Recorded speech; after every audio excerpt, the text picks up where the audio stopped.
Today we are breaking down why a high pressure drop or delta P is so dangerous for blast furnace. It starts with a dominoes effect called the fluidization of fines.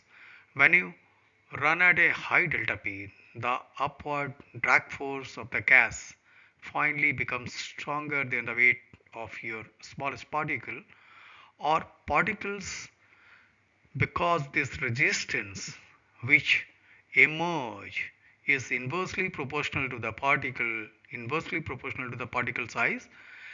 So these teeny particles feel a massive lifting force, and this is how the delta P increase in a big way.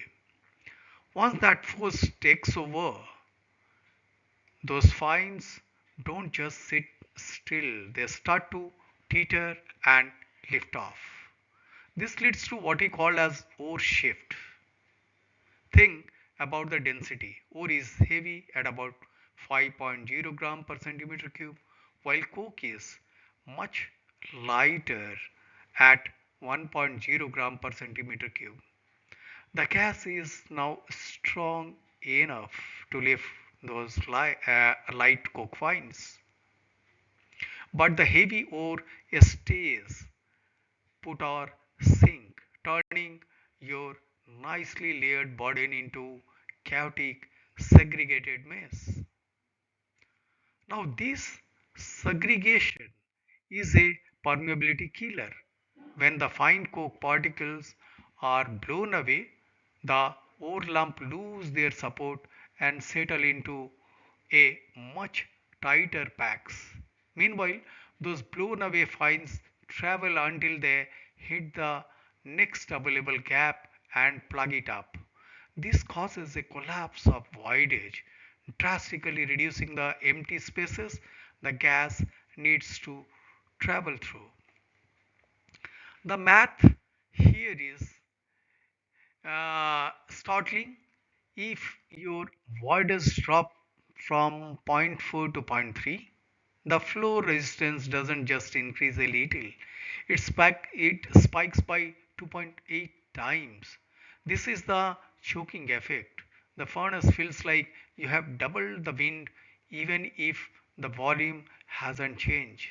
Eventually, the upward pressure delta P becomes nearly equal to the weight of a stock column, and the material stops moving entirely. Your furnace is now hanging. Now, while the column is hanging, coke at the tuyers keep burning, creating a massive empty void underneath. Suddenly, the column loses support and collapses like a pile of brick. This is a slip.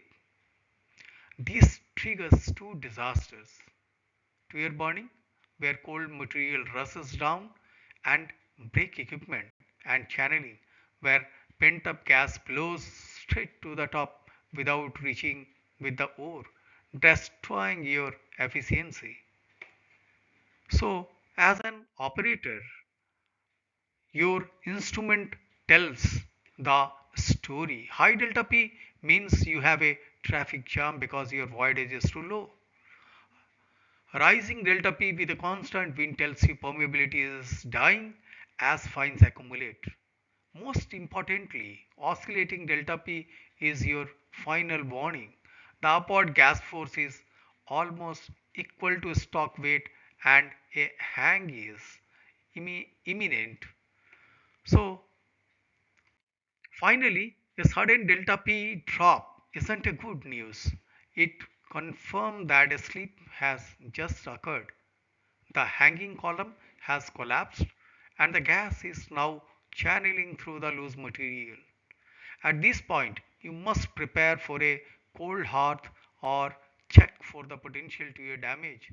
By monitoring these trends, you can catch the dominoes effect before it leads to a total collapse.